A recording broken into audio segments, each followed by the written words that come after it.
रामकृष्ण हरी मंडळी, कसे आहात? मस्त ना. मिनी ब्लॉगमध्ये माझ्या स्वागत आहे तुमचे.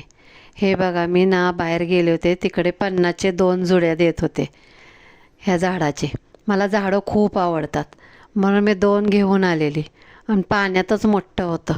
पण आमच्या इकडे मुंबईत असं आहे ना की वडाच्या झाडाची सावली पूर्ण असल्यामुळं झाड कुठलंच येत नाही माझ्याकडे. म्हणून चला बोललं, घरात पाण्यामध्ये येईल म्हणून हे घेतलं मी.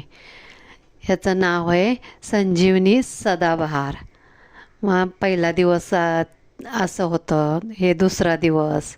ह्या दुसऱ्या दिवशी बघा पाण्यात ठेवलं होतं, रोज धुवत होते, मेहनत घेत होते, मस्त आलं होतं दुसऱ्या दिवशी. तिसऱ्या दिवशी पण छान आलं, आवडतात मला. आणि हे 5व्या दिवशी, चौथ्या दिवशी व्हिडिओ काढायला वेळ मिळाला नाही, तर हे 5व्या दिवशी छान आहे. बघा, माझा मिनी ब्लॉग बघितल्याबद्दल